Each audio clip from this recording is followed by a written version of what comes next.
Namaskar. Welcome to Discourse number 22. Listeners, you must have noticed some technical snag in the previous Discourse number 21. You must have noticed an abrupt ending in the discourse due to the non-availability of storage capacity in my mobile. However, let me continue this thought which I left out in the discourse number 21. We are examining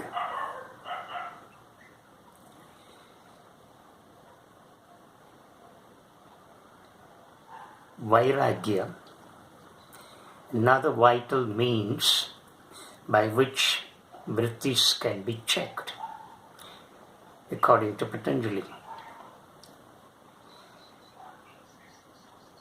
Patanjali introduces only two means in the sutra. One is Abhyasa and another is Vairagya. We have already examined Abhyasa in greater detail in two discourses.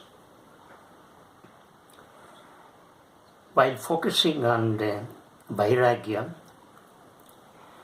the speaker has introduced two key terms, Vichara and Vivica. These two key terms are not there in the sutra, but then for our discussion, the speaker has introduced these two, because when we follow Vichara and Viveka along with Abhyas and Vairagya, the effect of vrittis on the chitta, that is mind, can be minimized, if not totally eliminated. Therefore, Vichara and Viveka have also gained a certain amount of significance in arresting the vrittis on the chitta.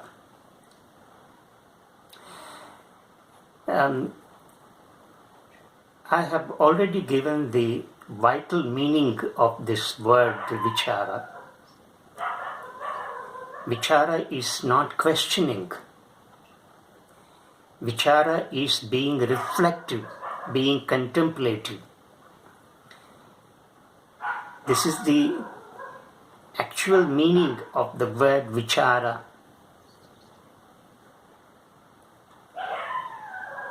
And this kind of being contemplative or being reflective is totally opposed to the attitude of questioning. And we have noticed how knowledge can be derived by reading and listening and observation. But in all these three levels of actions, we need to be very open. We cannot approach the phenomena, the matter, with a closed mind, with certain preconceived and premeditated ideas. So therefore, the speaker has clearly enunciated the openness in reading and listening and in observation. Reading such texts, listening to discourses and talks and lectures would widen our mind. They would expand our Catholic outlook, our understanding, and they also increase our knowledge. Now, let me focus on the observation.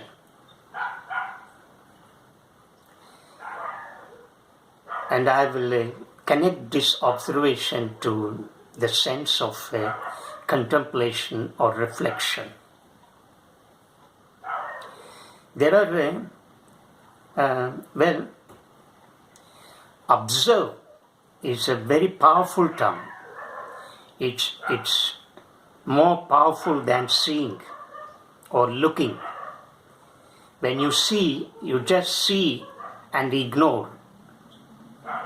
You don't pay any serious attention in seeing. But in observation, you stop. You watch intently the phenomenon. And thereby you derive some amount of knowledge. And this is what happens in observation. We observe with a purpose. We observe with some deliberate motive. So therefore we derive knowledge out of this observation. And the speaker has already shown how many discoveries and inventions in scientific field have come out of this keen sense of observation. And scientists are endowed with this sense of keen observation. Hence, they could discover, they could invent.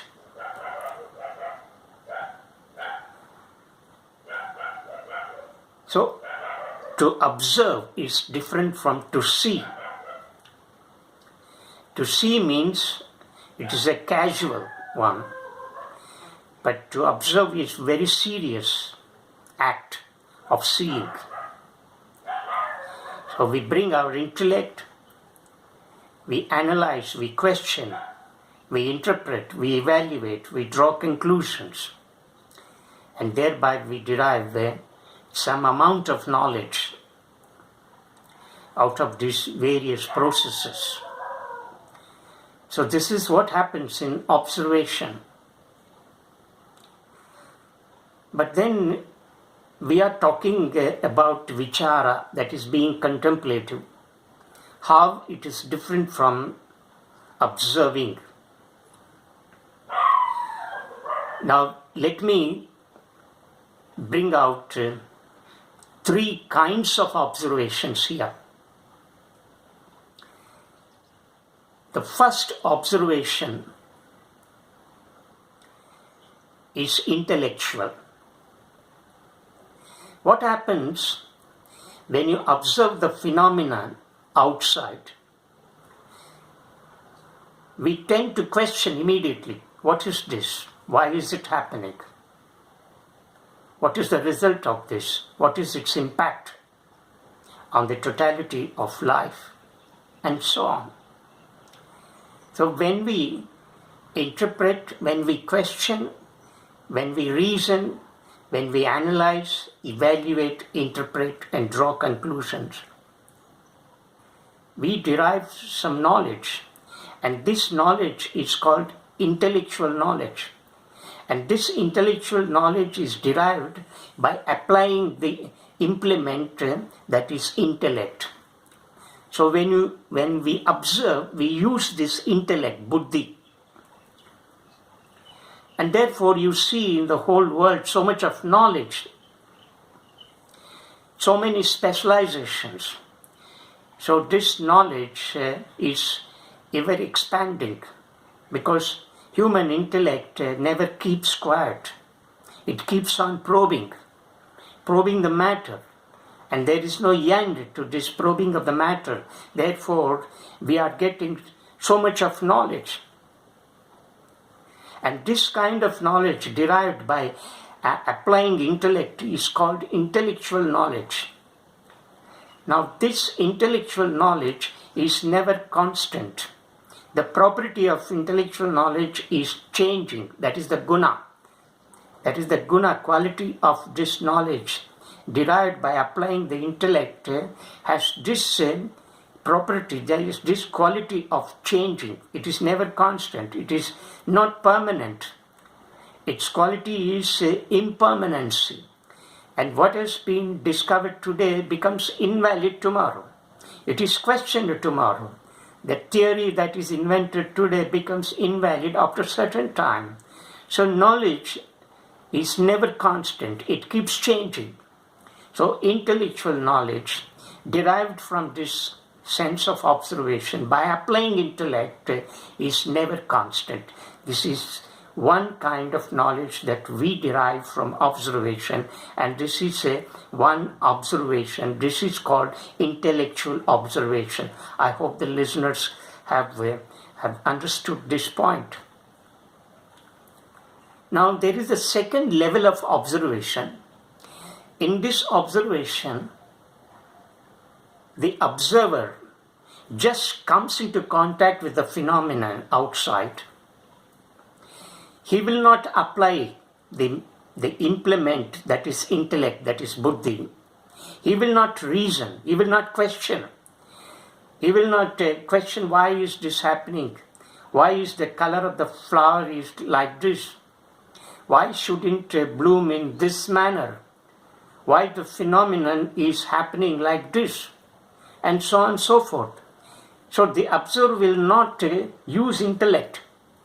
The function of intellect is to question. It will never keep quiet. That is the quality of intellect.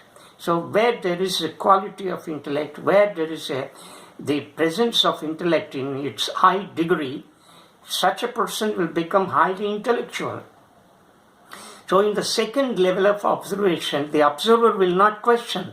Instead, he will simply look at the beauty of the object against the backdrop of the whole creation. He will express his great amazement at the splendor. He will simply enjoy the beauty, nothing else. So there is what happens, a kind of interaction takes place between the observer and that which is observed. And this interaction finally leads to integration, the integration of the observer and the observed. Whereas in the first case of observation, the observer is encountering with the phenomenon using the intellect. Therefore, the contact with the nature, with the outside world, is transactional. So the first kind of observation is transactional. The second kind of observation is interactional. In the case of transactional observation, we derive so much of knowledge, and that knowledge could be categorized as intellectual knowledge. And its property is impermanency. But in the second kind of observation, which takes place in the form of interaction, there is no derivation of knowledge. No knowledge is derived. The observer simply looks at the phenomenon, identifies himself with the phenomenon. The object becomes with the subject, one with the subject. The subject, that is the observer, becomes one with the observed. So in this kind of interaction, what happens is integration, the integration of the observer and the observed. And this integration becomes union, a perfect union. When a perfect union is achieved, there is neither observer nor observed. Both of them would disappear. And this kind of observation can be called as interactional observation. And in this kind of observation, no knowledge is derived. Now, this kind of observation is called artistic observation. So, first kind of observation is intellectual observation. Second is artistic observation. We need these two kinds of observations, but many of us are more happy with the first kind of observations. We are more fascinated by the knowledge that is derived in the first case of observation, that is intellectual observation. We think the knowledge derived from the intellect is final and ultimate. There is nothing beyond this kind of knowledge. So therefore, we are completely bloated with ego. Look at how intellectuals in the universities, how they move. They move with so much of pride and a bloated ego. But their knowledge is a very minuscule part of this whole creation. They may have specialized in one particular area. They may have gained some expertise in one field, in one subject. But you see how the intellectuals walk with so much of pride and arrogance and bloated ego. So therefore, look at the first kind of knowledge derived by means of intellect, by applying intellect, will increase your vrittis. Whether you have a right knowledge or wrong knowledge, it is immaterial in the eyes of Patanjali. So, knowledge of whatever type is immaterial here, but knowledge essentially corrupts us. It enhances vrittis, whether it is right or wrong, whether it is valid or invalid, it increases vrittis, and these vrittis have profound impact on the chitta, that is mind. But the second observation is called artistic observation, and here there is no bloating of ego, there is no pride, and the observer does not suffer from arrogance. So he simply becomes one with the whole creation. And this is called artistic observation. And this artistic observation should be combined with intellectual observation. When these two are combined, there comes yoga. So yoga happens when these two kinds of observations are integrated. So in the first case of intellectual observation, you see a scientist. In the second kind of observation, you see an artist. So we need both scientist and artist in us. So both scientist and artist must be combined, must be united. Then harmony is struck. Then union happens. The union, that is what we have learnt. One of the meanings of yoga is union. How to bring this union? The union between the scientific mind and artistic mind is essential here. When we achieve this union between the scientific mind and artistic mind, then yoga happens. So this is what the listeners should notice. Now there is another kind of observation. This is called Vichara. I'm now bringing you to the actual meaning of observation, Vichara, that is being contemplative, being reflective. Now this observation is directed within, not outside. So you do not observe the outside phenomena, the outside matter, because when you observe the outside matter, you get all kinds of knowledge, right? So, but when observation is directed within, and this kind of observation is called psychic observation. So the third kind of observation is called psychic observation. You look into yourself. You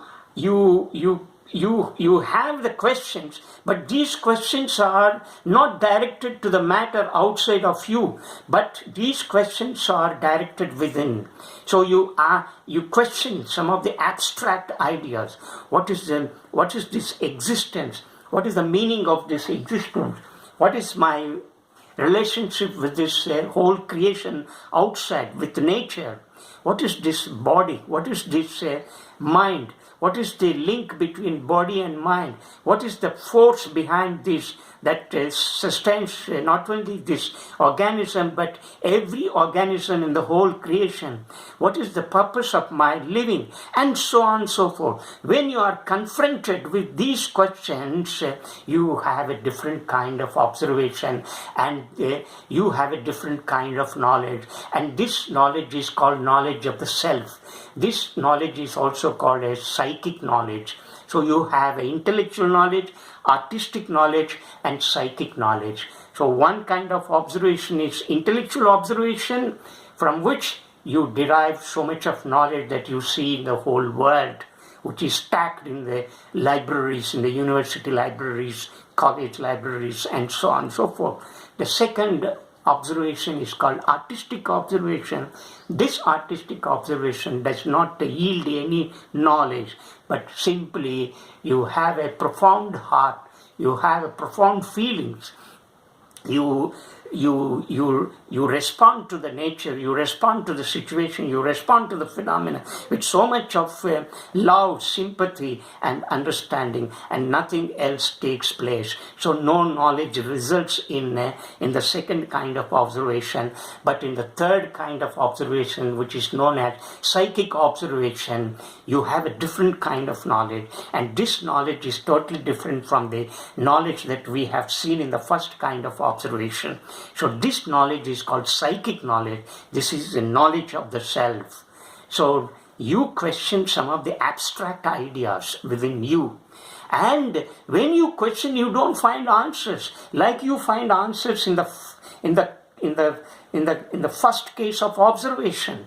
But here, you don't find answers. You simply contemplate. You simply reflect. This is what we mean by contemplation. When we use Vichara, the Sanskrit word Vichara, which in turn represents contemplation or reflection in English, it means you reflect, you deeply contemplate on the meaning of existence. So it results a different kind of knowledge. It's which is totally different from the knowledge that we have derived from the first kind of observation. So we have three kinds of observations we have learnt in this discourse. One is the intellectual observation, in which we have so much of knowledge, and that is stacked in the libraries, right?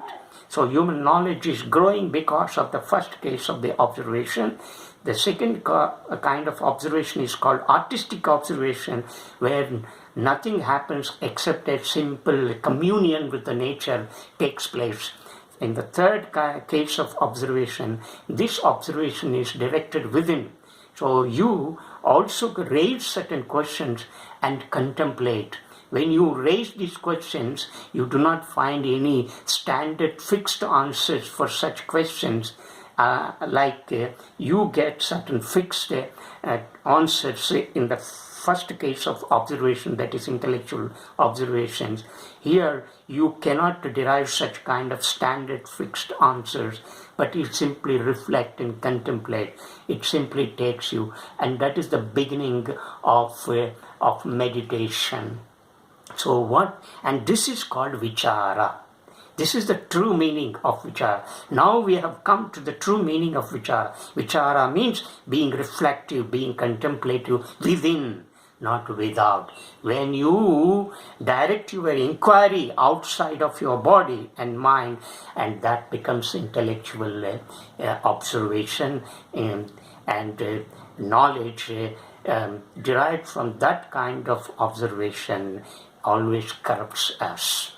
So the first kind of observation always creates more vrittis. The second kind of observation, that is artistic observation, does not create vrittis. And the third kind of observation, that is psychic observation, also does not create vrittis. Right?